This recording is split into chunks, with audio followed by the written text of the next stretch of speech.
날씨가 좀 풀렸죠? 네, 좀 살만합니다. 네. 영하 9도 살만하죠? 네. 지난주에 서울도 은평군가 어디가 21.5도 영하 기록을 했더라고요. 냉동고 온도가 20도죠. 영하. 근데 영하 21도. 냉동고 속에 하루 종일 있었다. 아이 참나. 이럴 때는 뭐 코로나도 있고 그러니까 할 수 있는 게 아무것도 없죠. 뭐가 없어. 민법 공부하면 되죠. 집에서 가만히 민법만 공부하시면 돼. 지난주 했던 것을 제가 한번 보고 오시라 했는데 보고 오셨겠죠. 오늘은 67페이지 허위 표시할 차례입니다. 민법 총칙 부분을 보고 있죠. 10문제가 나온다고 말씀을 드렸고, 계약과 같은 법률 행위가 유효하려면 어떤 요건이 필요한가? 이걸 보고 있습니다. 계약이 유효하다는 것은 계약을 한 당사자에게 권리와 의무가 생긴다 이런 뜻이에요. 이렇게 계약상 권리 의무가 생기려면 어떤 요건이 필요한가? 그거를 보고 있습니다. 지난주에 그 법률행위의 목적이 확정되어 있고 실현이 가능하고 적법하고 사회적 타당성을 갖춰야 된다 그랬죠. 4가지. 그리고 사회적 타당성과 관련해서 특히 요거 4번째 게 제일 중요했죠. 반사회 질서 행위하고 불공정한 법률행위. 요런 게 있었습니다. 2번째, 법률행위에 반드시 들어있는 게 있었죠. 뭐? 예? 법률행위에 반드시 들어있는 거. 의사표시. 요 의사표시가 정상적이어야 된다 그랬죠. 의사표시가 정상적이라는 것은 의사하고 표시가 일치하고 사기나 강박을 당해서는 안 되고 이런 거였죠. 그래서 만약에 불일치하면 어떻게 될까? 사기나 강박을 당하면 어떻게 될까? 이런 것들을 비정상적 의사표시라고 했고 4개가 있었습니다. 그 비정상적 의사표시 중에서 지인이 아닌 의사표시 107조 요거 했죠. 원칙적으로 표시한 대로 그대로 유효하되 다만 상대방이 지인이 아님을 알았거나 알 수 있었을 때는 무효로 한다. 뭐 이렇게 돼요. 지난주 여기까지 했습니다. 자, 2번째 허위 표시라고 해요. 허위 표시 또는 통정 허위 표시라고 하는데 1항에 이렇게 돼 있죠. 상대방과 통정한 허위 의사 표시는 무효로 한다. 이렇게 됐죠. 이때 통정이 뭐 정을 통한다 이런 뜻이 아닙니다. 뜻이 맞는다 이런 뜻이에요. 통모 이런 통모. 양해, 합의, 상대방과 짜고 뭐 이런 뜻이에요. 어쨌든 상대방과 짜고 한 의사표시는 허위 의사표시는 무효로 한다 이렇게 돼 있고 그 무효를 선의의 제3자에게 행하지 못한다 이렇게 돼 있습니다. 그러면 이 통정 허위 표시가 도대체 뭐냐? 67페이지 하단에 보면 밑에 2번째 줄 예를 들어 이렇게 돼 있습니다. 채권자의 강제피행을 면탈하기 위해서 친구와 짜고 진정한 의사 없이 소유권만 이전해 두는 경우 뭐 이렇게 돼 있죠. 갑이 땅이 하나 있는데 돈을 갚지 않으니까 채권자가 이 땅을 자꾸 경매를 넣으려고 그래요. 이걸 이제 강제집행이라고 합니다. 이때 갑이 재산을 이 땅을 숨겨야 돼. 빼돌려야 돼. 재산을 은닉해야 돼.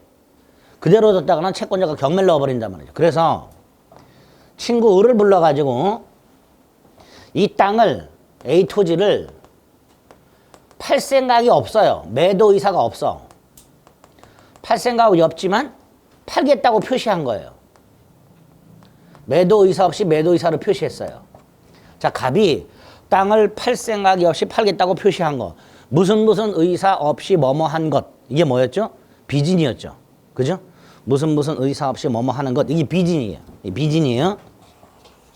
지난주에 제가 비진이 표시는 무슨 의사 없이 뭐뭐 하는 것. 이게 비진이라고 했어요. 근데 이때 을도요.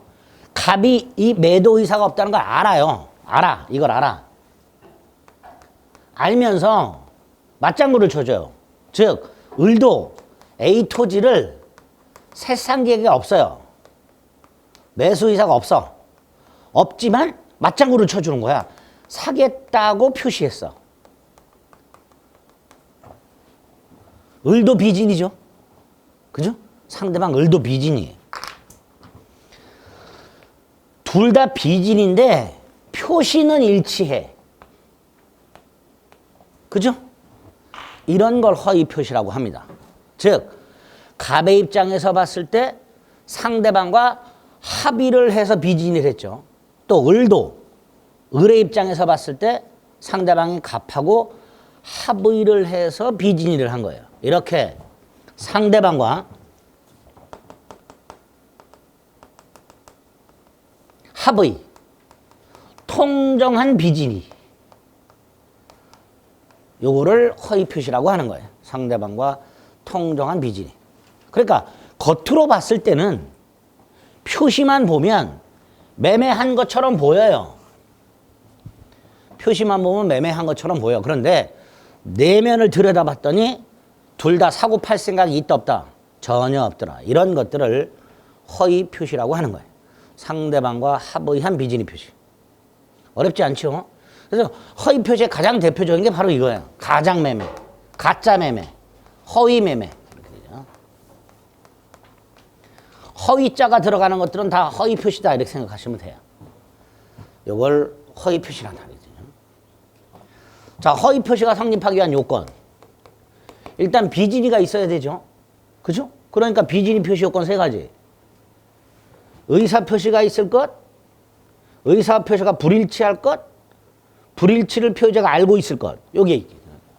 여기에다가 하나 추가하면 되죠. 뭐 상대방과 합의가 있을 거거든요. 여기 하나 추가가 되는 거예요. 이게 허위 표시 요건이 됩니다. 왜 이런 짓거리를 했는가? 왜? 이게 뭐죠? 동기. 지난주 동기물법에서 했어요. 왜 둘은 허위 표시를 했을까? 그 이유나 동기 따지지 않습니다. 이유나 동기는 민법에서 고려 대상이 아니라 그랬어요. 자, 이게 허위 표시 요건이에요. 효과는 무효죠. 갑의 비진이에 대해서 을이 알아. 알면서 합의까지 해줬어. 당연히 무효 이렇게 되겠죠. 다만 이 무효를 가지고 누구한테는 대항을 못한다. 선의에 제3자에게는 대항하지 못한다. 그랬죠. 자, 여기서 이제 허위 표시는 주로 요 가장매매 요거 가지고 허위 표시를 정리해 주시면 돼요. 허위 표시는 문제가 주로 요 가장매매 요게 주로 출제가 됩니다. 그래서 가장매매를 가지고 허위 표시가 뭔지 효과가 뭔지 그거 머릿속에 좀 넣으시면 됩니다. 다시 한번 갑이 땅이 하나 있는데 채권자한테 돈을 안 갚아서 채권자가 이 땅을 경매를 넣으려고 한다. 강제집행. 갑이 이 땅을 숨겨야 한다. 그래서 친구 을하고 짜고 마치 매매를 한 것처럼 꾸며서 을에게 소유권 등기를 넘겨놓는다. 이렇게 되겠죠. 그래서 A토지 등기부를 보면 A토지 등기부라는 거를 떼보면 소유권자가 갑으로 등기가 되어 있다가 매매를 원인으로 소유권이 을에게 등기가 이전된 걸로 되어 있단 말이죠. 그래서 등기부만 보면 갑하고 을이 매매한 것처럼 보이고요. 을이 소유자처럼 보이는 거예요. 등기부만 보면. 그렇죠? 근데 실제로 갑과 을은 매매를 한 적이 있다 없다? 없다. 이런 걸 허위 표시를 한다. 자, 108조를 적용합니다. 가장매매 무효라 그랬어요. 당연히 등기도 무효가 됩니다. 등기가 무효니까 을은 소유권을 취득할 수가 없지요. 다시 한번. 등기부에는 을이 소유권자로 등기가 되어 있지만 을은 소유권자다 아니다. 아니다라는 뜻입니다. 이 첫 번째. 가장매매 무효, 등기 무효, 을은 소유자가 아니다. 두 번째. 지난주에 말씀을 드렸지만 강제집행 따위를 면할 목적으로 가장매매하는 건 반사회 질서 행위가 아니라 그랬어요. 반사회 질서 행위가 아니라 그랬어요. 반사회 질서 행위가 아니니까 갑이 을에게 등기를 넘겨준 것은 불법 임금여가 아니어서 갑은 을에게 나중에 등기를 돌려달라 할 수 있게 됩니다. 뭐 할 수 있다고요? 등기를 돌려달라 반환 청구할 수 있습니다. 즉 소유권은 여전히 갑에게 있는 거예요. 그러니까 나중에 상황이 정리가 되면 갑원들에게 야 등기 내놔 돌려달라 할 수 있게 됩니다. 자, 이게 두 번째. 세 번째, 갑의 채권자 입장에서는 어찌됐건 등기부의 소유권자가 을로 등기되어 있는 한 이 땅을 경매에 넣을 수가 없습니다. 경매법원이 봤을 때 분명히 채무자는 갑인데 등기는 을의 이름으로 되어 있으니까 법원은 갑의 채권자한테 야 돈은 갑이 빌려갔는데 왜 엉뚱한 을의 부동산을 경매를 넣냐 안 받아준단 말이죠. 그러니까 갑의 채권자 입장에서는 요거를 말소시키는 방법, 요거를 말소를 시키고 삭제를 하고 등기를 갑으로 회복을 한 다음에 경매를 넣어야 돼요. 자, 이때 갑의 채권자가 요거를 말소시키는 방법 민법에 마련이 되어 있습니다. 채권자는 채무자의 행위를 채권자 취소권이라는 제도를 통해서 취소할 수 있도록 되어 있고요.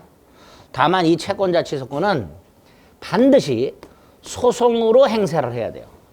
즉 갑의 채권자는 법원으로 달려가서 소장을 접수를 합니다. 그리고 소장에다 이렇게 써요. 갑과 을의 매매를 취소시켜 주세요. 이렇게.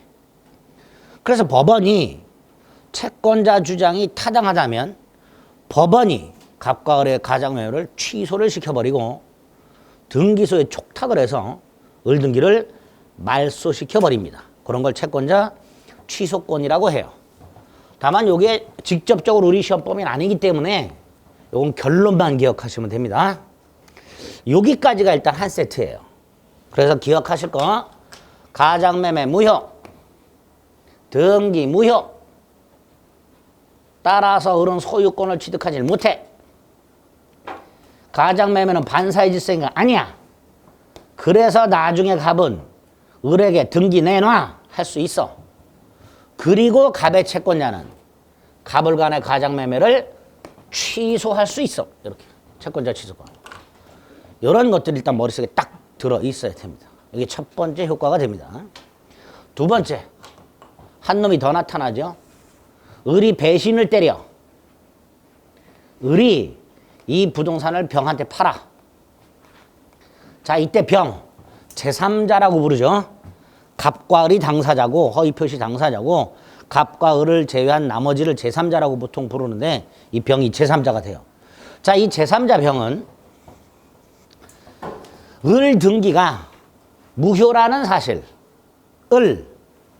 모르는 경우도 있고 알고 있는 경우도 있을 수 있죠. 그죠?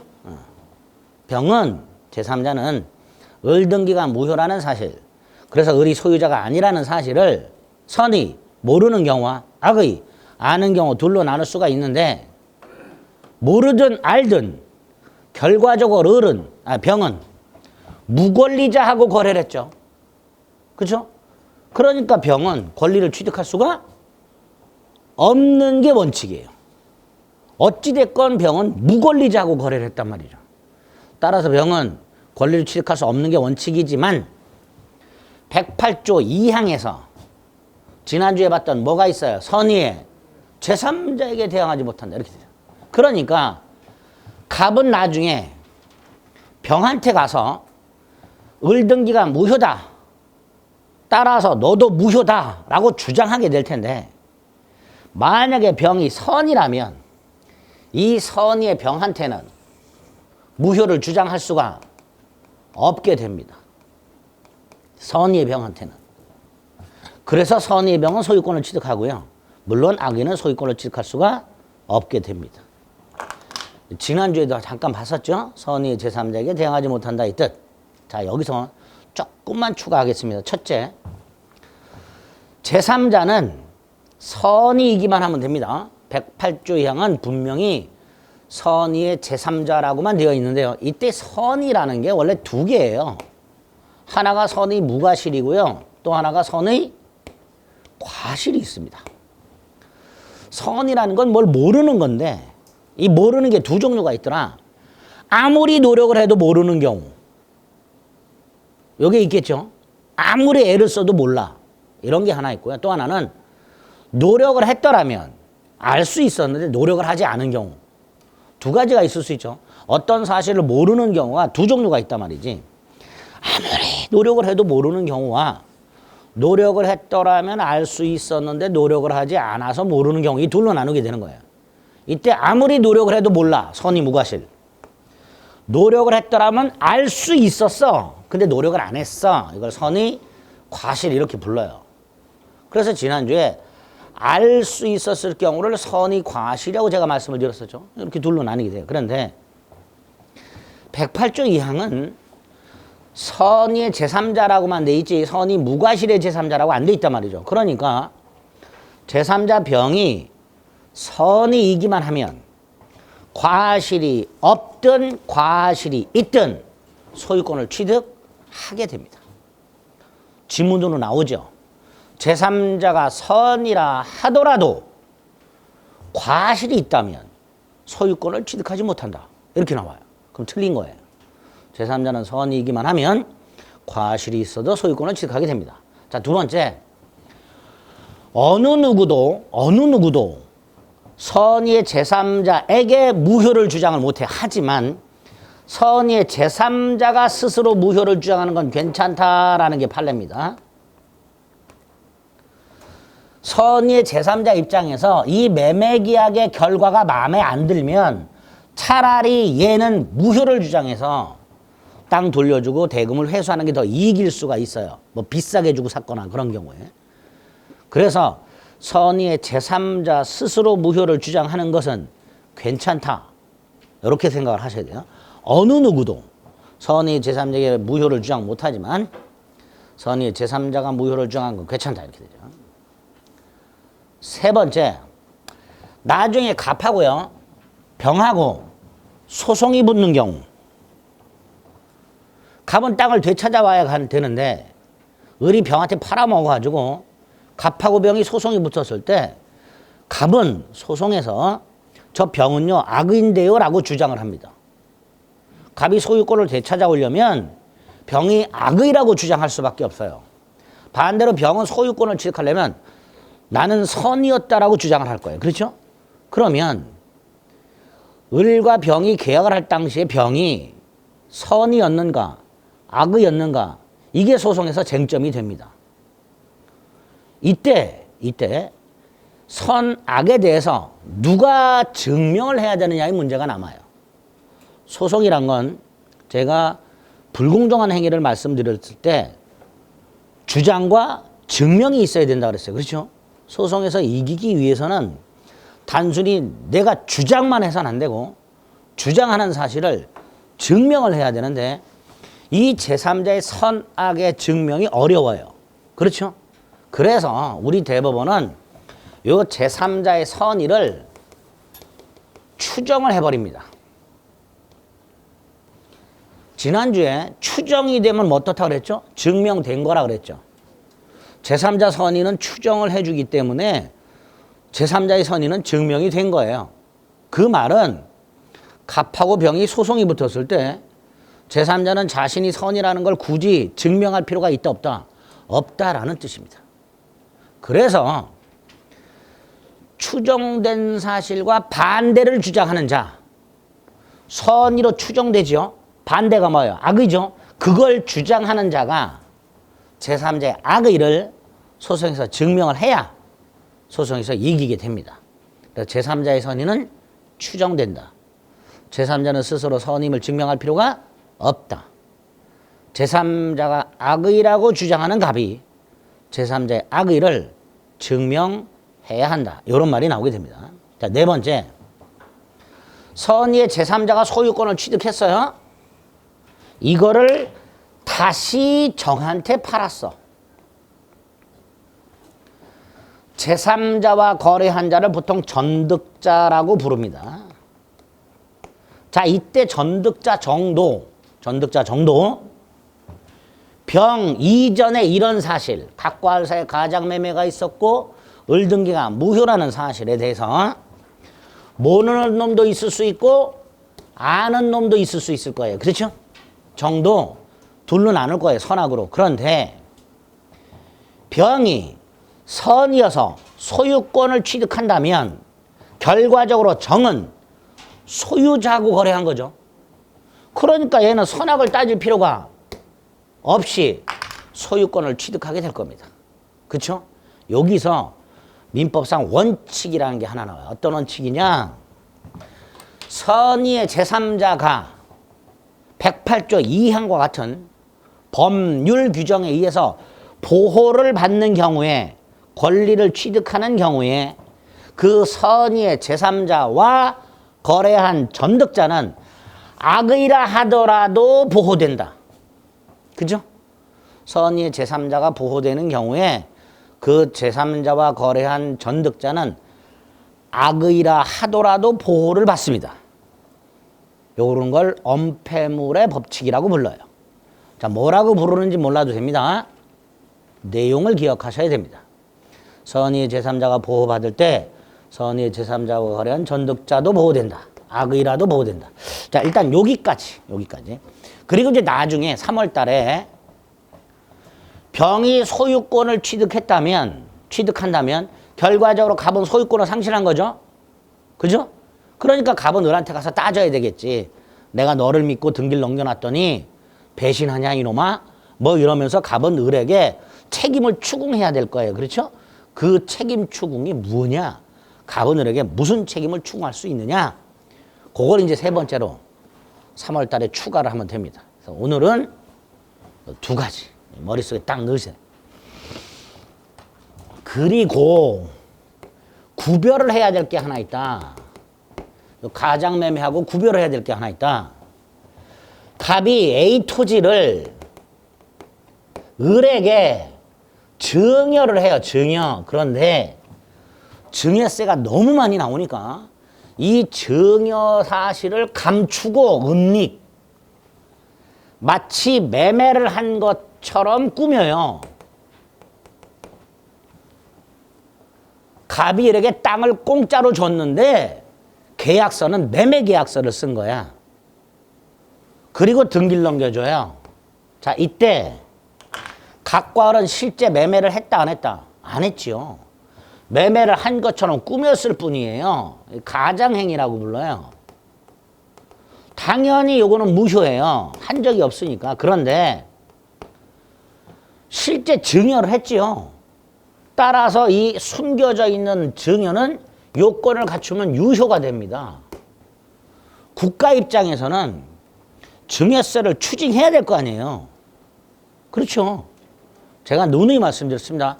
세금 떼먹으려고 저지른 짓거리는 그 세금을 추징해야 되기 때문에 우리 대법원은 유효로 본다고.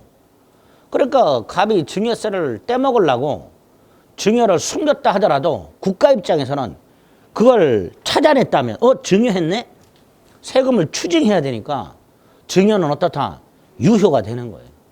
그래서 우리 대법원은 은닉행위는 숨겨져 있다는 이유만으로 무효가 되는 것은 아니다 이렇게 말을 합니다. 은닉행위는 기억하세요. 은닉행위는 숨겨져 있다는 이유만으로 무효가 되는 것이 아닙니다. 유효가 됩니다. 자, 이 증여가 유효하다면 을등기도 유효해요. 그래야 세금을 추징하지. 그렇죠?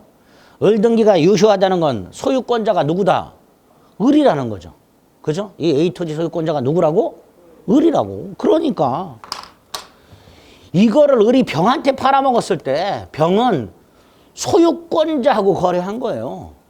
따라서 이 병이 이런 사정을 몰랐든 알았든 병은 소유권을 취득하겠지. 그죠?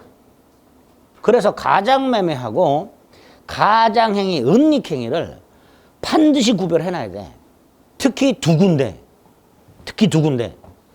을등기가 무효냐 유효냐. 가장매매는 그냥 무효죠. 가장행위, 은닉행위는 유효죠. 그래서 을과 거래한 병이 선의만 소유권을 취득하냐, 선악불문하고 소유권을 취득하냐. 이걸 반드시 구별해야 되죠. 그죠? 그래서 오늘 이번 기본 강의 시간에 여러분들이 숙지하셔야 될 게 두 가지. 구별하실 수 있겠지. 뭐 20가지도 아니고 200가지도 아니고 꼴랑 2가지인데.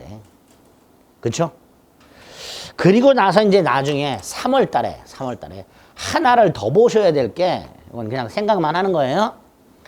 108조 2항의 선의의 제3자에서 요 제3자.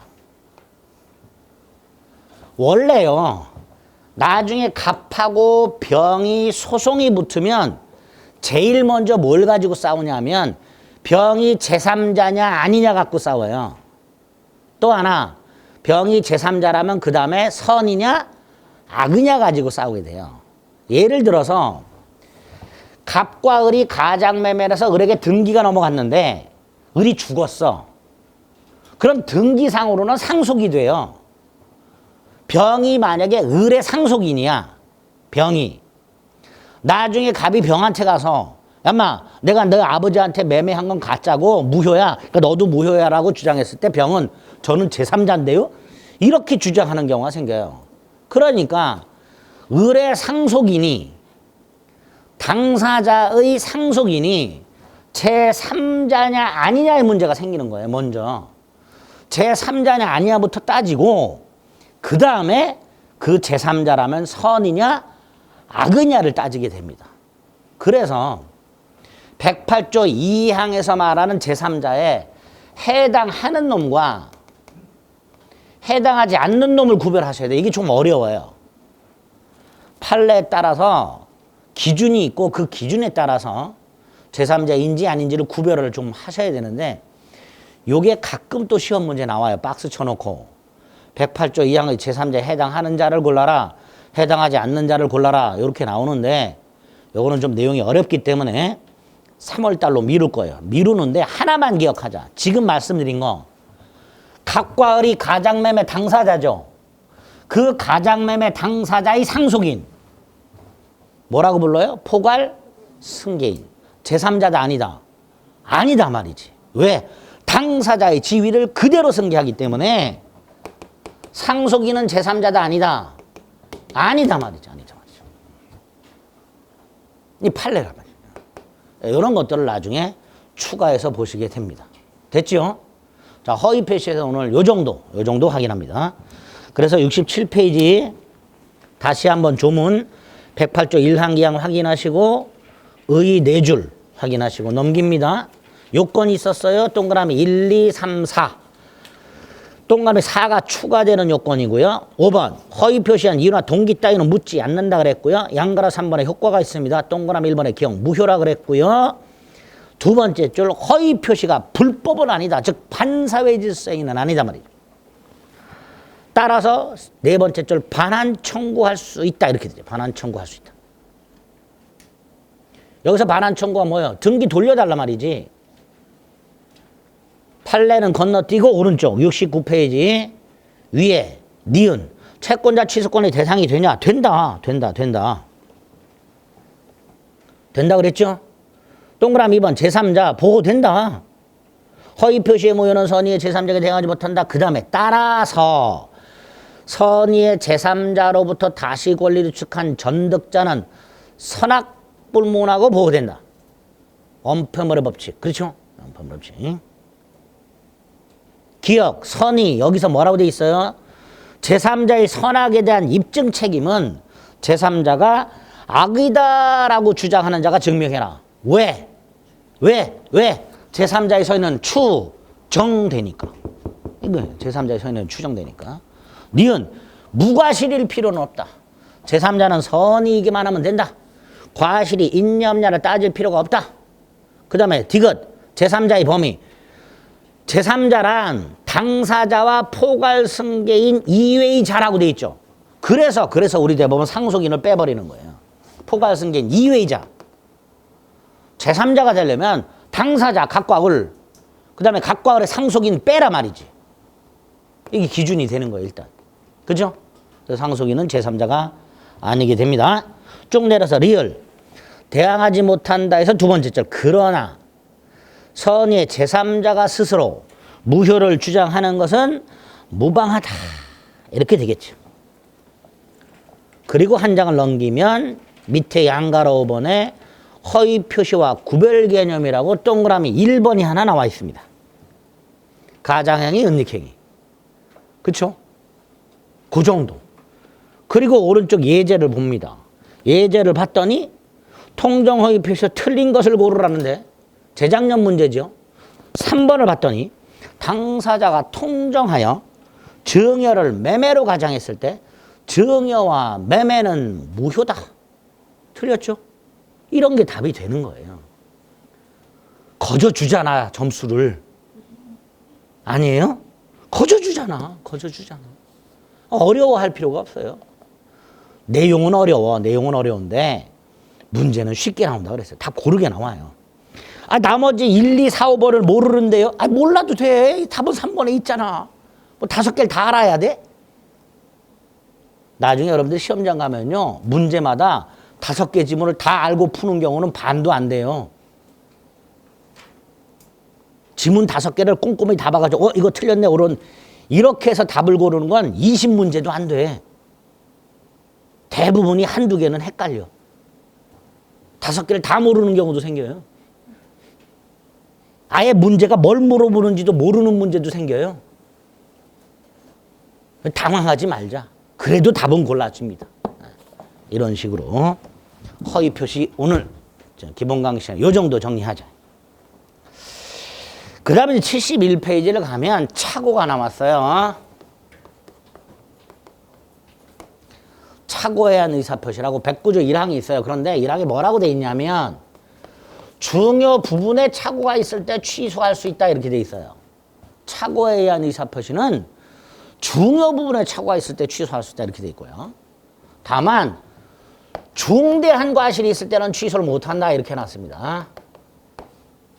두 번째, 만약에 취소를 하더라도 누구한테는 대항을 못한다. 선의의 제3자에게는 대항하지 못한다 이렇게 돼 있습니다. 자, 이 109조를 또 해석을 하는 거예요. 자, 먼저 착오가 뭐냐? 착오는요, 의사와 표시가 불일치해. 불일치하는데 비진이나 허위 표시와는 다르게 몰라 이거를.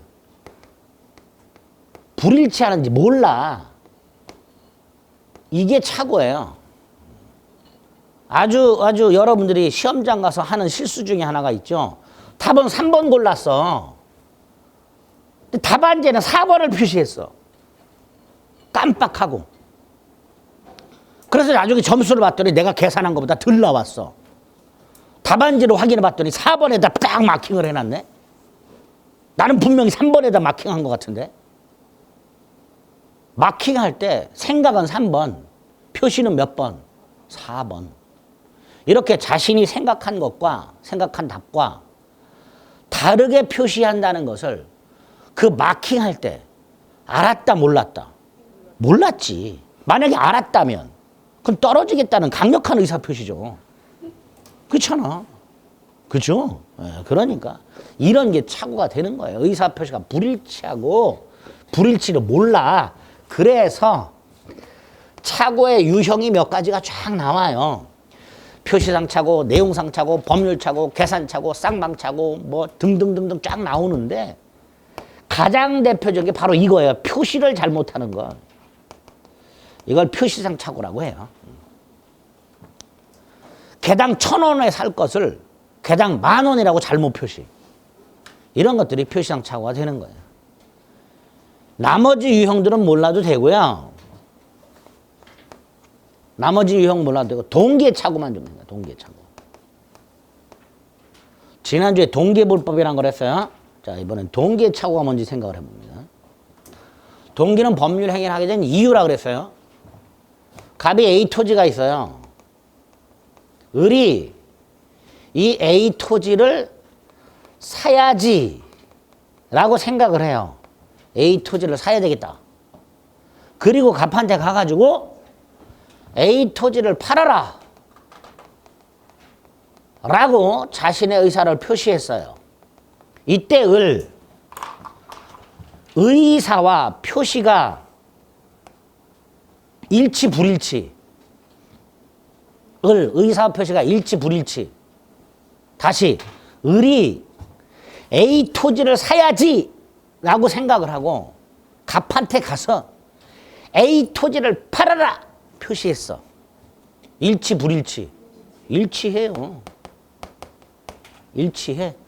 그런데 을이 이 땅을 왜 사는가? 이 땅을 사는 이유가 있겠지. 이게 동기야. 공장 지려고 사.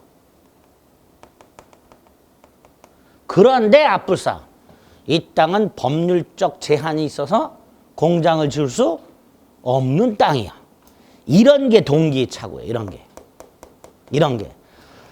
자신이 생각하고 있던 이유하고 현실이 불일치하는 경우 이런 걸 뭐라 한다? 동기의 착오라고 해요. 그런데 동기의 착오는 말 그대로 동기만 착각했을 뿐 실제 을의 의사표시는 일치 불일치 일치한단 말이죠. 그죠? 을이 A 토지를 살 생각으로 B 토지를 팔아라 그러면 불일치할 거예요. 그런데 을은 A 토지를 살 생각으로 A 토지를 사겠다고 표시했으니 의사표시는 일단 일치하게 됩니다. 따라서 이 동기의 착오는 원칙적으로 백구조 착오가 아니기 때문에 동기의 착오를 이유로는 취소할 수가 없습니다. 이게 원칙이. 지난주 동기불법하고 똑같아요. 다만 우리 대법원이 또 예외를 인정하는데요. 두 가지를 인정해. 하나는 을이 갑에게 동기를 표시해. 공장을 짓겠다는 걸 갑에게 표시했어. 요 경우 하고요. 또 하나는 을이 갑에게 동기를 표시하지 않았어. 공장을 짓겠다는 걸 말 안 했어. 말을 안 했는데 갑하고 교섭을 하는 과정에 갑이 갑자기 이 땅은 공장 부지로 최적이다 이렇게 말을 해. 을은 말한 적도 없는데. 을은 소름이 돋겠지. 안 돋을래나? 저 자식이 어떻게 알았지? 약간 소름은 돋을 거예요. 그렇지만 땅 주인이 공장 부지로 최적이라고 말을 하니까 아 공장을 지을 수 있나 보다 라고 착각을 하게 될 거예요. 을은. 이런 걸 상대방으로부터 유발된 동기의 착오라고 해요. 요 경우 을의 동기가 상대방한테 표시가 되거나 표시되진 않았지만 을 동기의 착오가 상대방한테 유발된 경우 요때는 착오가 되기 때문에 요때는 취소할 수 있다. 이렇게 동기의 착오를 이유. 자, 여기서 조심하실 게 하나는 을이 동기를 표시하죠, 갑에게. 그죠? 그래서 갑이 을은 이 땅에 공장을 지으려고 하는구나라는 걸 알게 되겠지. 여기까지면 충분해요. 여기서 더 나아가서 갑과 을이 이 땅에 공장을 짓자라고 합의까지 할 필요는 있다 없다? 이거는 없죠. 합의까지는 필요 없어요. 표시를 해서 갑이 알게 되면 충분하고 더 나아가서 갑과 을이 이왕 이렇게 된 거 이 땅에 공장을 짓자라고 합의까지 할 필요는 없다. 이렇게 얘기하게 됩니다. 요거를 동기의 착오에서 기억하시면 됩니다. 자, 어쨌든 착오에 의한 의사표시는 요건 의사표시가 있고 의사표시가 불일치하고 그 불일치를 표의자가 모르고 있고 이게 요건이 되는 거예요. 이게 착오에 의한 의사표시 요건이 됩니다. 그런데 이런 착오에 의한 의사표시가 성립을 했을 때 그 효과는 일단 표시한 대로 효력이 생겨요. 표시한 대로 유효해. 다만 착오한 사람이 뭐 할 수 있도록 취소를 할 수 있도록 해놨어요. 그 의사표시를. 그리고 취소를 해야 그 의사표시는 무효가 됩니다. 그리고 언제부터 무효가 되느냐? 취소한 때부터가 아니라 처음부터 무효가 되도록 해놨어요. 계약을 1월 10일 날 했고 취소를 1월 20일 날 했을 때 그 계약이 1월 20일부터 무효가 되는 게 아니라 1월 10일부터 무효가 됩니다. 이걸 처음부터 무효, 소급 무효 이렇게 부르는데요. 왜 소급해서 무효로 하는지는 나중에 무효 취소 가서 다시 한번 말씀드리겠습니다.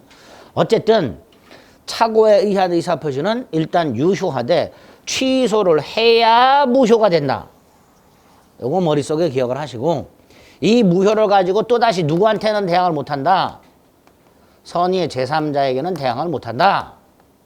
이렇게 일단 효과를 기억하시되, 다만 아까 착오가 있다 해서 의사표시가 있고 의사표시가 불일치하고 표의자가 그 불일치를 모르고 있다 해서 무조건 취소할 수 있는 게 아니죠.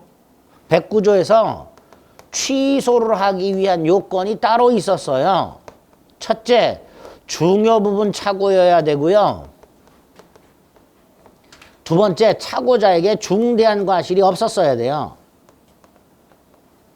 그래야 취소할 수 있었어요. 그렇죠? 착오가 있다 해서 무조건 109조에서 착오가 있으면 취소할 수 있다. 이게 아니었죠. 중요 부분에 착오일 때 취소할 수 있도록 돼 있을 거예요. 또 중대한 과실이 있으면 취소를 못한다고 돼 있으니까 결국 착오한 사람이 취소를 하려면 요건 두 가지가 더 필요하다. 중요 부분에 착오일 것, 중대한 과실이 없을 것. 여기서 중요 부분의 기준이 뭐냐? 없어요. 109조에. 그래서 우리 대법원이 기준을 제시합니다. 세 가지. 그 중에 두 개는 몰라도 돼요. 그냥 한번 눈도장 찍고 넘어가면 돼요. 하나는 착오자가 착오하지 않았더라면 그런 의사를 표시하지 않았을 것. 이게 첫 번째 기준이에요.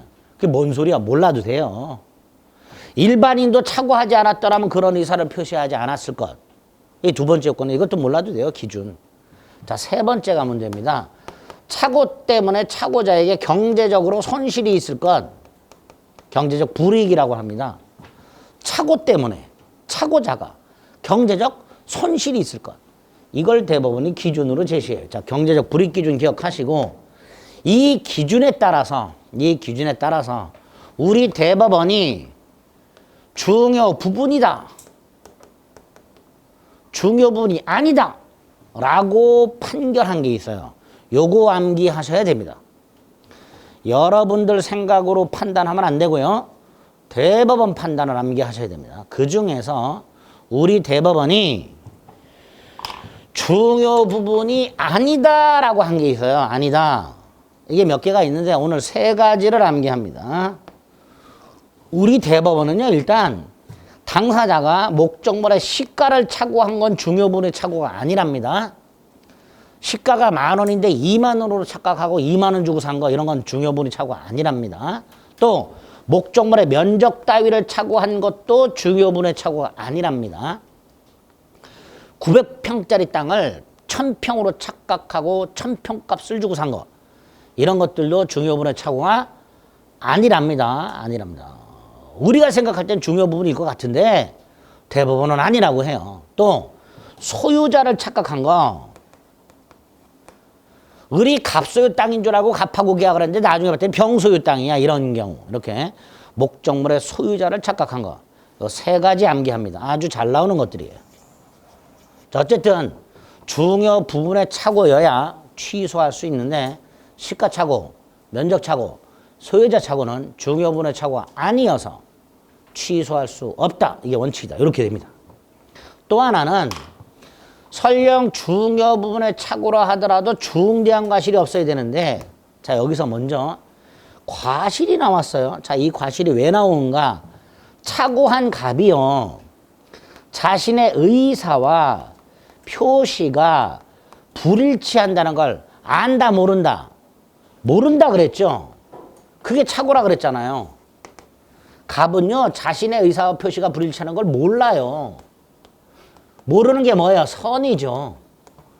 그죠? 근데 선의가 아까 두 개가 있다 그랬죠. 선의, 무과실과 선의, 과실이 있다 그랬어요. 보통 선의는요, 이렇게 선의, 무과실과 선의, 과실로만 나눠요. 그런데 109조에서는 이 과실을 또 나누는 거예요. 또 과실을 또 쪼개놓은 거야. 뭘로? 경과실하고 중과실하고 가벼운 과실과 무거운 과실로 나누는 거예요. 그래서 착오자가 자신의 의사 표시가 불일치한다는 걸 모르는 것을 전제로 무과실이라면 취소할 수 있는 거고 과실이지만 경과실인 경우에도 취소할 수 있는 경우고 중과실일 때만 취소를 못하는 거예요. 그죠?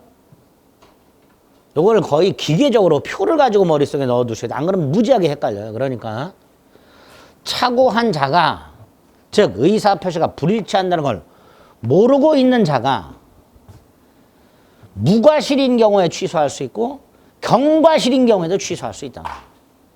하지만 중과실일 때는 취소를 못한단 말이죠.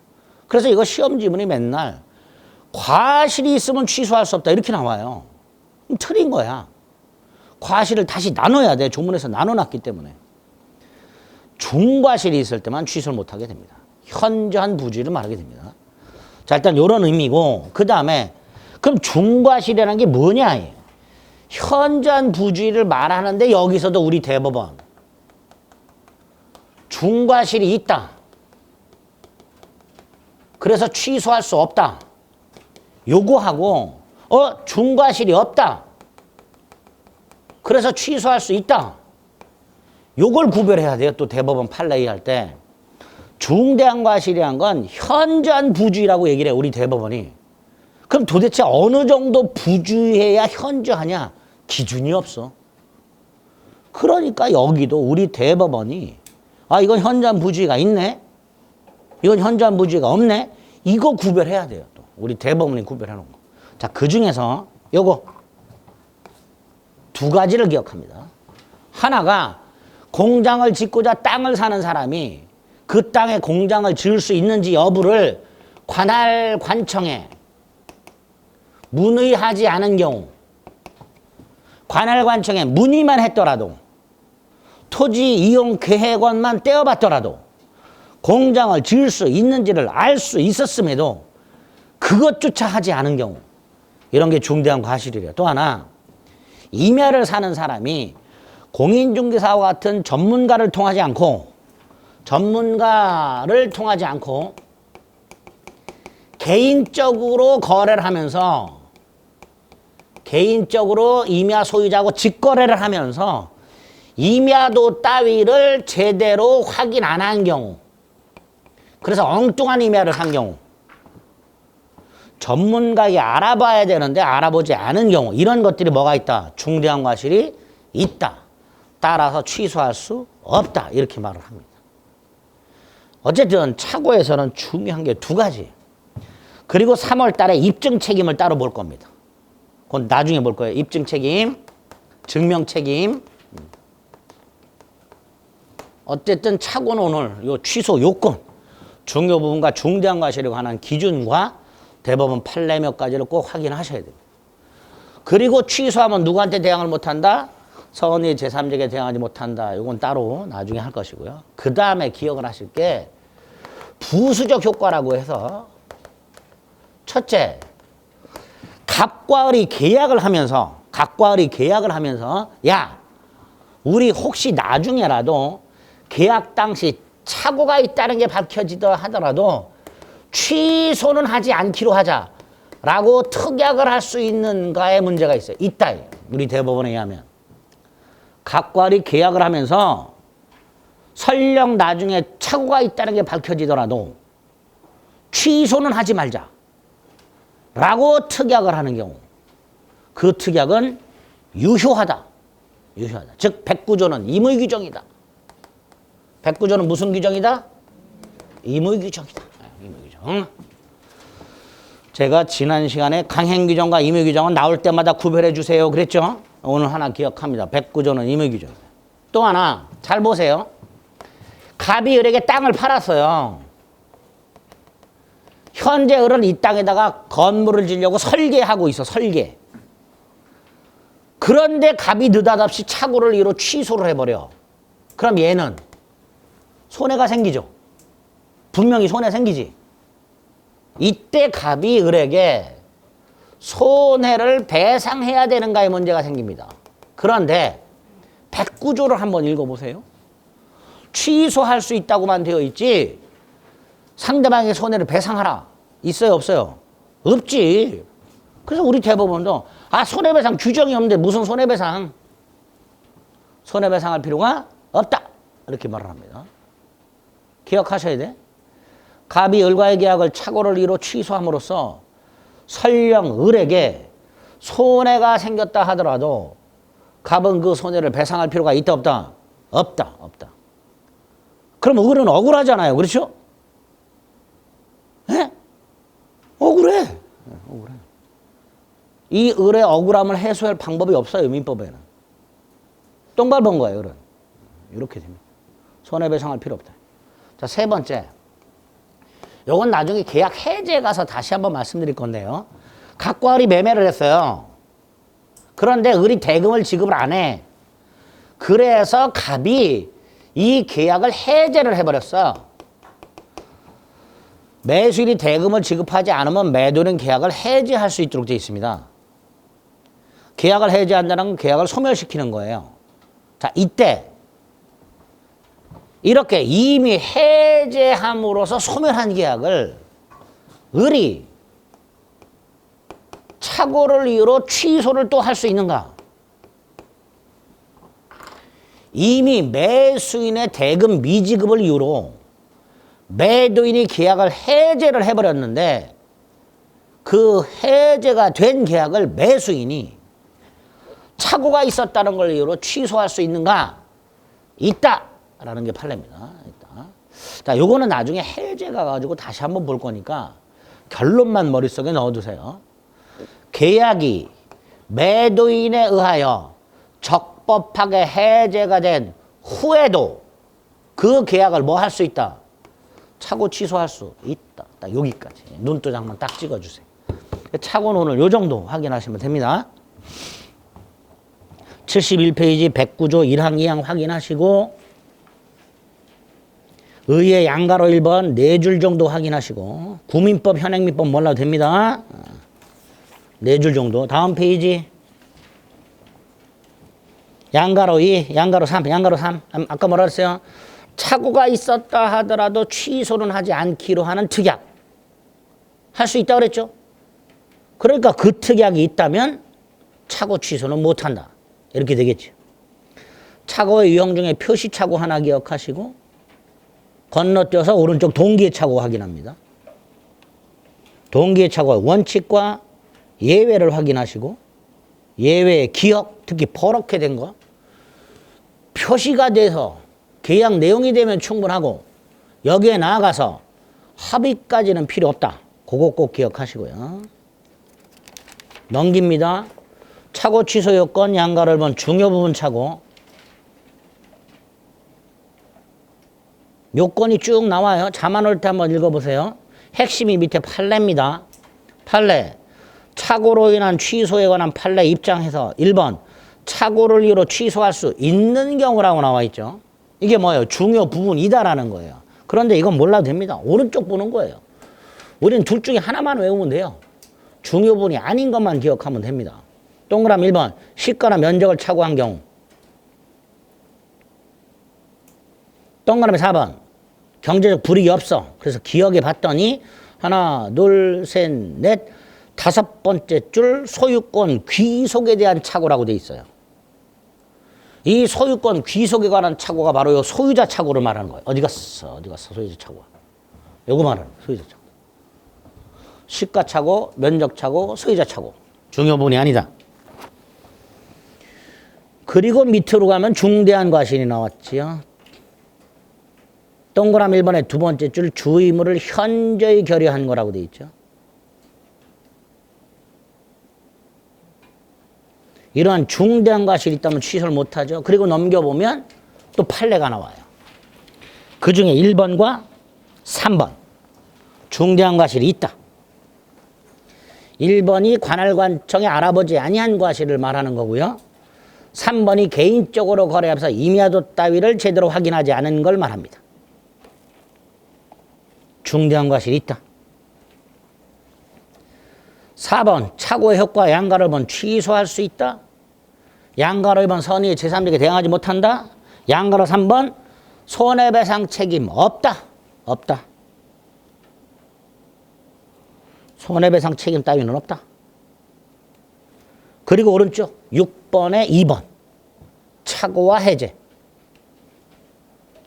매도인이 계약을 적법하게 해지한 후에도 매수인은 그 계약을 착오를 이유로 취소할 수 있다. 꼭 기억해달라. 일단은 의미는 나중에 말씀드릴 테니까 그거 확인해달라.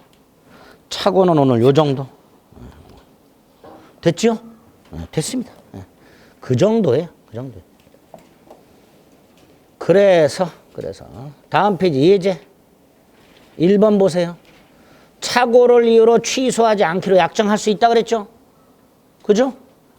그러니까 취소를 못하지. 2번 건물과 부지를 그대로 샀는데 지분이 부족해, 면적이 부족해. 중요 부분이다 아니다? 아니다 말이죠. 그죠?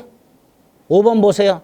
상대방에서 유발됐어요. 아까 뭐라 그랬어요? 유발된 동기의 착오는 표시되지 않았다 하더라도 착오가 될 수 있다 말이죠. 유발된 경우에는. 그죠?